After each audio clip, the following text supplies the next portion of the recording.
नमस्कार मंडळी, मी अर्पिता नाईक। आज आपण आलो आहोत विरार येथील उंबर गोठण येथील भुजिंग सेंटर येथे। या भुजिंग सेंटरमध्ये नेमक्या भुजिंगची काय खासियत आहे या येथील आपण जे मालक आहेत त्यांच्याकडून जाणून घेऊया।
माझं नाव उमर माझे सर, जे भुजिंग आहे ते नेमकं तुम्ही कसं बनवतात आणि कधीपासून सुरुवात केली?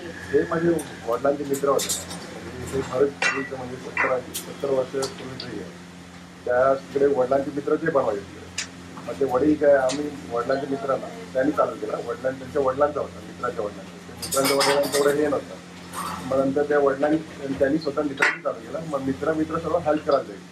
म्हणजे की तेव्हा कारागीर एवढे काही म्हणजे एवढा काय बिझनेस तो हे नव्हता, माहिती नव्हतं। नंतर ते करता करता वडिलांना पण थोडंसं हे झालं म्हणजे बरेच म्हणजे असं रिलेशन होतं की त्यांचं गौरवासारखं।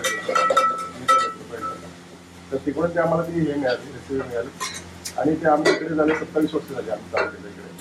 आणि ह्या रेसिपीला कसं आहे, त्याला चिकन पहिला 1 किलो चिकन घेतो, त्यात बटाटे असतात 1 पाव किलो आणि त्याला हळद, जिरा आणि धणे आणि मीठ लावलं म्हणजे रोस्ट केल्यामुळे ते कसं हे होतं म्हणजे त्याला टेस्ट वेगळी आहे। आणि त्यानंतर कसं कांद्यामध्ये फ्राय केलं जातं। आपला हा कांदा जो भाजलेला आहे त्यात ते हे करून देतो, फ्राय केला जातं। नंतर बटाट्याची हे असतात ना, कच्चे असतात, मग ती शिजल्यानंतर हे शिजवण्यासाठी इकडे ठेवले जातं गॅसवर।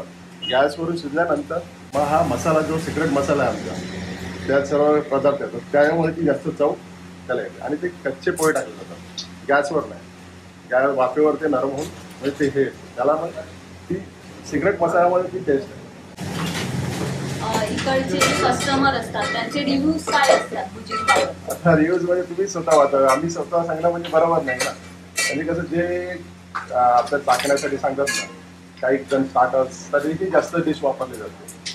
म्हणजे ते कसं जे लोकल जास्त आहेत ना त्यांना ही डिश फार आवडते। आणि बाहेरचे जरी आले तर फर्स्ट टाइम झाले तरी त्यांना ते आवडते।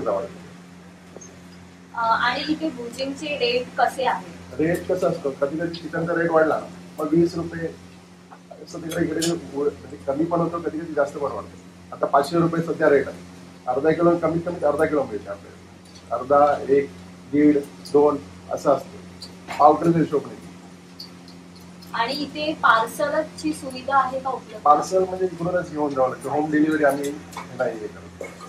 कारण की होम डिलिव्हरीसाठी मग कसं जागा पण स्पेस कमी आहे, आम्हाला लॅपटॉप ठेवावं लागेल, सर्व काय हे ते जागा आमचं शॉर्टेज असल्यामुळे आम्ही ती सुविधा देऊ शकत नाही। भविष्यात काही अजून कल्पना आहे का नव्याने भुजिंग बाबतच्या? नाही, हा जो रेसिपी आहे तीच आम्ही पुढे चालू करणार. कारण कसं आहे, आता आम्ही दुसरं आम्ही शॉप टाकू शकत नाही, कारण की ते जे आमचे वडिलांचे मित्र आहेत त्यांनी पुढे दुसरं ही ब्रांच चालू केली नाही, तर आम्ही ब्रांच चालू करायची हे बरोबर दिसत नाही. म्हणून आम्ही त्याच्यामध्ये खुश आहे. चालले रोटी अर्धी रोटी चालू. भविष्यात म्हणजे कुठे आम्ही आमच्याकडे येतात लोक की चला आम्ही तुम्हाला जागा देतो, आम्ही तुम्ही आमच्याबरोबर हे करा, पण नाही. कारण की कसं आपण त्यांचा रिस्पेक्ट ठेवला पाहिजे. त्यांच्याकडून आम्हाला ही बिझनेस मिळाला आहे, तर आम्ही त्यांचा रिस्पेक्ट ठेवून आम्ही ब्रांच पुढेही चालू करणार. साधारण किती वर्ष झाली ह्या भुजिंग या म्हणजे जुनी रेस्टॉरंट 60-70 वर्ष तर झाली. त्यांच्या वडिलांनी चालू केले, म्हणजे वडिलांचे मित्र आहेत ना त्यांनी चालू. आज सुधाकर गावट त्यांचं नाव सांगतो, ते एक्सपायर झाले गेल्या वर्षी. इथून ग्राहक कुठून येतात हे भुजिंग खायला? भुजिंग खायला म्हणजे आता बघितलं तुम्ही मुंबईवरून पण येतात काही कस्टमर, आणि भिवंडीवरून, ठाण्यावरून, इकडून पण येतात. असं म्हणजे होल ज्यांना पिकनिक स्पॉटला येतात ते मग माहीत पडलं की युट्यूबवर बघतात ना भुजिंग कुठे शोधत येतात. ते कस्टमर कुठे पण बॉम्बेवरचे असतात, कल्याणचे असतात, भिवंडीवरून काही तर परमनंट गिरायक ते येतातच येतात. बॉम्बेचे पण आहेत, बरं अंधेरी बोरिवलीवरून आहेत. म्हणजे या जे भुजिंग आहे त्याला चव नेमकी सिक्रेट मसाल्यामुळे येते. हा, सिक्रेट मसाला. तुम्ही आमच्या प्रेक्षकांना काय सांगाल? हा, आता प्रेक्षकांना काय सांगायचं की तुम्ही इकडे या, आमच्या दुकानात भुजिंग ट्राय करा. आता मी प्रत्यक्ष खाल्याशिवाय तुम्हाला माहीत पडणार नाही, बरोबर. तर तुम्ही इकडे या, उंबरगोठण नाक्यावर, हे विरार वेस्टमध्ये आहे. एकदा या, ट्राय करा आणि मग तुम्ही रिव्ह्यू द्या आम्हाला काय आहे काय. या ठिकाणी यायचं झालं तर नेमकं कसं यायचं? हा, बॉम्बेवरून यायचं झालं तर विरारला उतरायला. डहाणूवरून जरी यायचं झालं तरी विरारच आहे. सेंट्रल म्हणजे विरारच. विरारवरून पश्चिमेला रिक्षा असतात, ती सतपाळ डमडम असतात, आपले डमडम असतात ना, ते बस किंवा बस असते. त्यांनी आले, उंबरगोठण नाका सांगायचा. उंबरगोठण नाक्यावर सांगितलं, कोणी पण सांगा नाक्यावर उतरलं भुजिंग सेंटर कुठे आहे, तर अगदी बाजूला आहे. 1 मिनिटं पण नाही लागणार नाक्यावर. जर तुम्ही चिकनचे शौकीन असाल तर विरार येथील उंबरगोठणचे भुजिंग सेंटर येथील भुजिंग नक्कीच एकदा ट्राय करा.